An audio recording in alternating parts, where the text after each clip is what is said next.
Olá, temos mais uma mensagem. Olá, Maria, bendita sois vós entre as mulheres. Quantas vezes proferistes essas palavras ou as escutastes sem fé alguma? Repetir maquinalmente uma prece sem se ligar ao Altíssimo é o mesmo que nada dizer. Ou como cantar uma canção qualquer do rádio, daquelas que pegam e a gente se vê cantando sem perceber e sem gostar tanto. A prece é um ato sublime de conexão entre a criatura e o Criador. Não há fórmula ou receita, desde que venha do coração. Muitas vezes, é preferível abandonar as fórmulas consagradas, como a Ave Maria e o Pai Nosso, quando a força do hábito retirou a fé e os sentimentos dessas palavras. Porque somente a repetimos maquinalmente. É bem melhor fechar os olhos, respirar profundamente por alguns instantes, para só daí abrir as portas do coração e fazer a prece. O improviso na prece é extremamente recomendável, porque faz com que a oração, longe de ser uma repetição, retrate verdadeiramente os sentimentos daquele que ora. A forma, conforme mencionado, não é importante, desde que não se demonstre falta de humildade. Desnecessários quaisquer sacrifícios ou punições, no sentido de ajoelhar-se ou de passar por privações como demonstração de fé. Esse tipo de fé é semelhante àquela antiga retratada no Velho Testamento, em que se sacrificavam animais em altares para se agradar a Deus. Digamos que os sacrifícios próprios hoje em dia são uma versão mais light daquela arcaica e ultrapassada. A própria Bíblia já dizia que antes de colocar a tua oferenda no altar, reconcilia-te com teu irmão primeiro. Para Jesus, essas demonstrações de fé, de adoração, não são tão importantes. Por quê? O que disse o Mestre? Fora da caridade não há salvação. Fé sem obras é inútil. Mas o que isso quer dizer? Se queremos agradar a Deus e a Jesus, se desejamos fazer sacrifícios que tenham a finalidade de auxiliar o próximo, qualquer outro sacrifício é uma demonstração inútil de nossa parte, para nada servindo o sofrimento. Quem se sacrifica por nada está se enganando, pois continua sem perdoar seu irmão.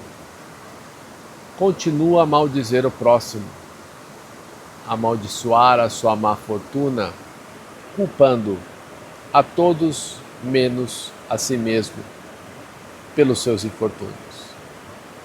Que adianta se sacrificar assim? Nem vou tão longe para dizer que devemos levantar nossos irmãos do lodo em que estão imersos.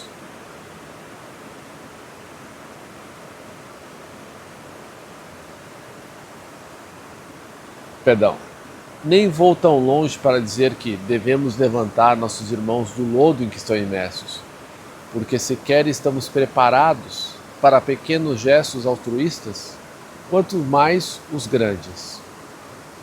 Melhor será quando nos colocarmos sob um exame detalhado e minucioso, com a finalidade de, primeiro, de nos conhecermos e depois de fazermos a reforma íntima, começando a nos preparar para pequenos, mas genuínos gestos de caridade. Começando pela tolerância em relação aos comportamentos inconvenientes de nossos irmãos. Fala da indulgência. Isso pode parecer simples, mas é mais difícil que qualquer caminhada longa, que a transposição de montanhas ou qualquer promessa que possamos pagar com o sofrimento. O sofrimento, destituído de caridade para com o próximo, nada paga. Nem mesmo a promessa, seja ela qual for. Chegará um tempo em que as religiões se fundirão, adotando uma abordagem mais prática da vida, deixando de infundir o medo nos homens, convencendo-os de que, como co-criadores, cabe a eles próprios resgatar e ajudar seus irmãos, não havendo nada mesmo mais sacrossanto do que a caridade, útil àquele que a recebe e verdadeiramente redentora para quem o pratica, cuja satisfação é impossível de ser medida pela régua material do homem. Nada é perdido. Todas as religiões, mesmo com aqueles sacrifícios sem caridade, podem, em dado momento, abrir os olhos da criatura. Salvo os espíritos completistas, eu não disse espíritas, espíritos. A maioria de nós, quando encarnado, consegue apenas completar uma pequena parte do que foi programado, uma vez que nossa imperfeição, aliada aos apegos da matéria, faz com que andemos em círculos viciosos, que só são quebrados com muita perseverança e estudo. Perdão. Sim, já falamos disso antes. Para alterar a nossa essência, engessada há séculos, somada à quantidade de estímulos negativos que nos bombardeiam, precisamos cultivar o hábito da leitura edificante, dia a dia. Cada exemplo doloroso ou vitorioso que lemos nos faz perceber que todos estão sujeitos às vicissitudes da vida, que a ninguém poupa, já que nosso mundo ainda é de expiação e de provas. Como não sabemos quando as nossas fichas irão cair, que temos muitas, devemos continuar lendo e refletindo de como podemos aplicar essas informações no nosso dia a dia.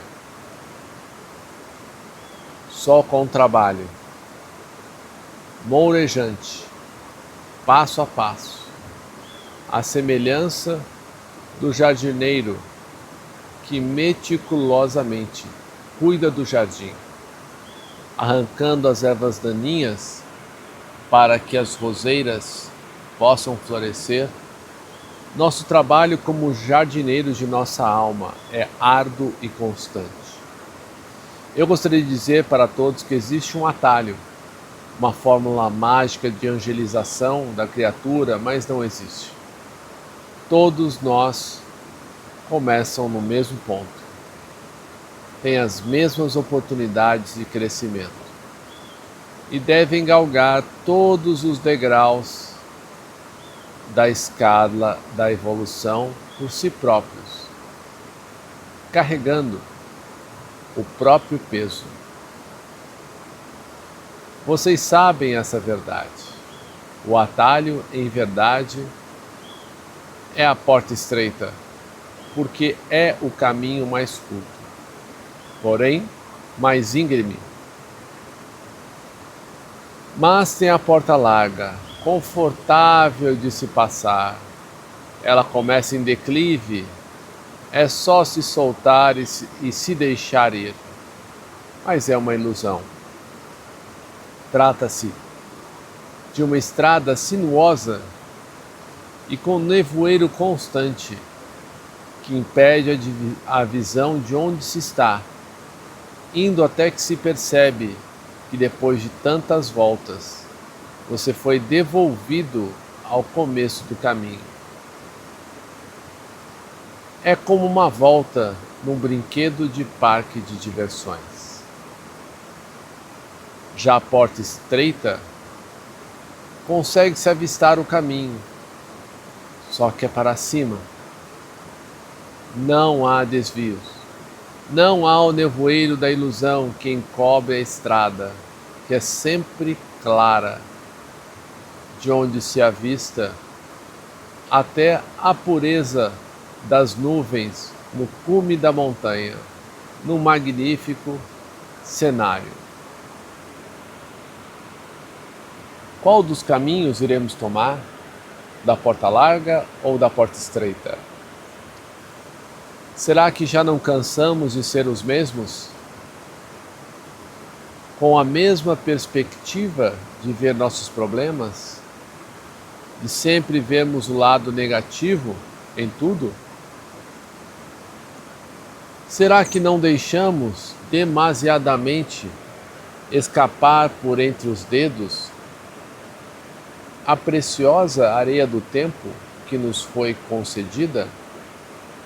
E aí, quando percebemos que todo aquele tempo que tão negligentemente aproveitamos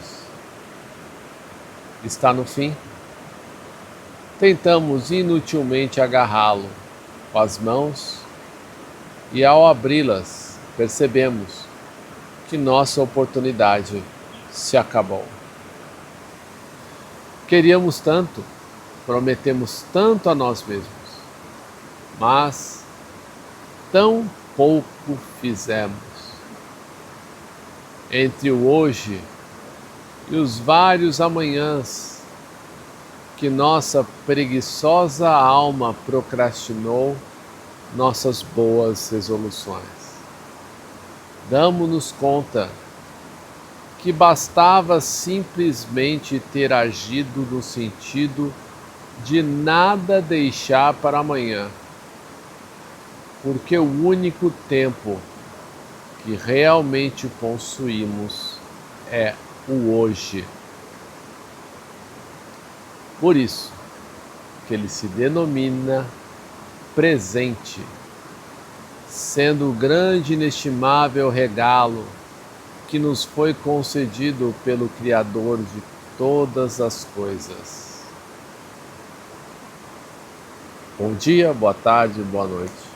Obrigado por estar comigo nessa mensagem.